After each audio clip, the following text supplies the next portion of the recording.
Friends, ప్రపంచం మొత్తంలో 40 లక్షలకు పైగా నగరాలున్నాయి.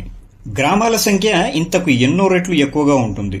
దేశం ఏదైనా, నగరం, గ్రామం ఏదైనా భూమిపైన నివసించే ప్రతి మనిషి యొక్క జీవన శైలి దాదాపుగా ఒకేలా ఉంటుంది. కానీ సాధారణ జీవన శైలికి విభిన్నంగా, విచిత్రంగా జీవిస్తున్న కొన్ని నగరాలు, గ్రామాలు, సమూహాలు కూడా ఉన్నాయి. మనకు భిన్నంగా జీవిస్తున్న వీరి గురించి విన్నప్పుడు మనకు ఆశ్చర్యం కలుగుతుంది. ఇలాంటి ప్రదేశాల గురించి, ప్రజల గురించి కొన్ని ఆసక్తికరమైన విషయాలు ఈ వీడియోలో చూద్దాం.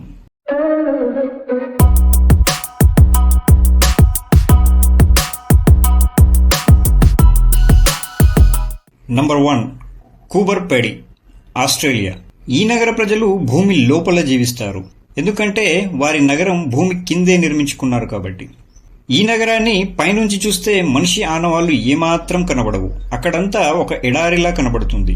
కానీ ఈ నగరం లోపలికి వెళితే అన్ని సదుపాయాలతో సమకూర్చిన ఇళ్ల నిర్మాణాలు, bar and restaurants, cinema halls, hotels, malls అన్నీ కనబడతాయి.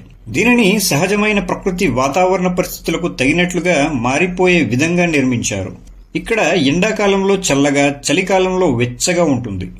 ఈ నగరం కొన్ని వందల ఏళ్ల క్రితం పూర్వీకులచే నిర్మించబడి, నివసించబడి తర్వాతి కాలంలో వాళ్లు అంతరించడంతో చాలా కాలం తర్వాత ఇందులో ప్రజలు నివసించడం మొదలెట్టి ఇప్పుడిది ఒక భూగర్భ నగరంగా మారింది. ఈ నగరాన్ని చూడ్డానికి చాలా మంది పర్యాటకులు వస్తూ ఉంటారు. చాలా సినిమాలు కూడా ఇక్కడ షూట్ చేయబడ్డాయి. ఇది ఒక ప్రత్యేకమైన నగరం. Number 2, the garbage city, Egypt. ఇది పూర్తిగా చెత్తతో నిండిన నగరం. నిజానికి ఈ నగరం యొక్క అసలు పేరు మాన్షియట్ నాసర్, కానీ అందరూ ఈ నగరాన్ని గార్బేజ్ సిటీ అని పిలుస్తారు. ఇది ఈజిప్ట్ క్యాపిటల్ ఖైరో దగ్గర ఉంది. కేవలం ఈజిప్టులోని చెత్తనే కాదు, చుట్టుపక్కల చాలా ప్రదేశాల నుండి చెత్తను సేకరించి రీసైకిల్ చేయడానికి ప్రోగు చేస్తారు. ఈ నగరంలో మీరెక్కడ చూసినా ఇళ్లు, వాకిలి, రోడ్డు, చెత్త లేని చోటు కనబడదు. ప్రపంచంలో పూర్తిగా ఇలా చెత్తతో నిండిన నగరం మరొకటి లేదు. Number 3, village of naked. Foreign countries లో ఉండే చాలా బీచ్ల్లో కొంతమంది ఒంటి మీద బట్టలు లేకుండా సూర్యరశ్మి కోసం అలాగే తిరుగుతూ ఉంటారు. ఇలాగే బ్రిటన్ లో ఒక గ్రామం ఉంది. ఆ ఊళ్ళో ఏ ఒక్కరూ బట్టలు వేసుకోరు. ఏ వయసు వారైనా అక్కడ బట్టలు వేసుకోవడం నిషేధం. అలా అని వారికి నాగరికత తెలియదేమో అనుకుంటే పొరపాటే. వాళ్ల విశ్వాసం ప్రకారం ఇలా ఉంటే ప్రకృతితో పూర్తిగా బంధం బలపడుతుందని భావిస్తారు. ఈ విశ్వాసంతో ఏకీభవించి ఎవరినైనా ఈ సమూహంలో నివసించడానికి ఆహ్వానిస్తారు. ఈ వింతైన జీవనశైలి కారణంగా ఈ ఊరిని విలేజ్ ఆఫ్ నేకెడ్ గా పిలుస్తారు. Number 4, Umoja, north Kenya. North కెన్యాలో ఉండే ఒక చిన్న పల్లెటూరు ఇది. ఈ ఊళ్ళో ఒక్క మగ వ్యక్తి కూడా మనకు కనబడడు. మగ మనుషులు ఊళ్ళకి రావడానికి అక్కడున్న ఆడవాళ్లు అనుమతించరు. కొన్ని దశాబ్దాల క్రితం ఈ ఊళ్ళో విపరీతంగా మగవాళ్ల ఆధిపత్యము, అత్యాచారాలు జరుగుతూ ఉండేవి. ఆ సమయంలో ఆడవాళ్ళకి జరిగిన విపరీత దారుణాల కారణంగా అక్కడి మహిళలు ఇలాంటి నిర్ణయం తీసుకోవాల్సి వచ్చింది. కొందరు మహిళలు ఎదురు తిరిగి పోరాడి మగవాళ్లందరినీ ఊరి నుండి తరిమేయడమే కాక ఏ ఒక మగ వ్యక్తికి కూడా ఊళ్ళోకి అనుమతించకుండా కఠినంగా నియమాలు పెట్టుకున్నారు. ఆ ఊళ్ళో అన్ని సదుపాయాలను సమకూర్చుకున్నారు.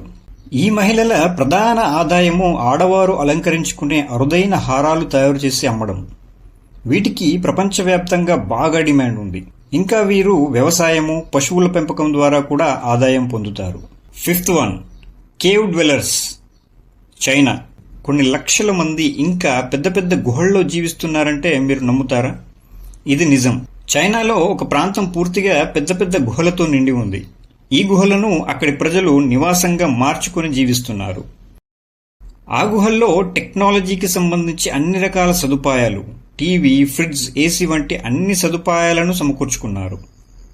ఆ గుహల్లోనే పెద్ద పెద్ద హోటల్స్ వంటివి నిర్మించుకున్నారు. ఇక్కడి వాళ్ళని వాళ్ళ గురించి అడిగితే ఆర్టిఫిషియల్ లైఫ్ కన్నా ఇలా సహజ సిద్ధమైన వాతావరణంలో జీవించడం ఎంతో ఆనందంగా ఉందని చెప్తారు. ఇక చివరిగా 6వది, మన దేశంలో ఉన్న ప్రదేశం ఆరోవిళ్ల సమూహం. ఇది తమిళనాడులో ఉంది. ఫ్రెండ్స్, ఒక్కసారి ఊహించుకోండి, ఒక ప్రదేశం ఎలా ఉంది అంటే అక్కడ నివసించడానికి ఏ మతమూ లేదు, ఏ కులమూ లేదు, ఏ ప్రాంతీయ భేదమూ లేదు. ఆడ మగ తేడా లేదు, వయస్సులో భేదం లేదు. ఎటు చూసినా సమానత్వమే, అంతా ఒక్కటే, అందరూ ఒక్కటే అన్న భావన.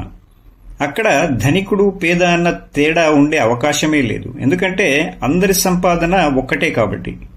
అలాంటి సమూహమే ఆరోవిల్లా సొసైటీ. ఇక్కడి ప్రజలు పూర్తిగా ఆధ్యాత్మిక స్వేచ్ఛా జీవులుగా వ్యవహరిస్తారు. అక్కడ ప్రతి ఒక్కరూ సమూహం పట్ల బాధ్యతను, స్వేచ్ఛను కలిగి ఉంటారు.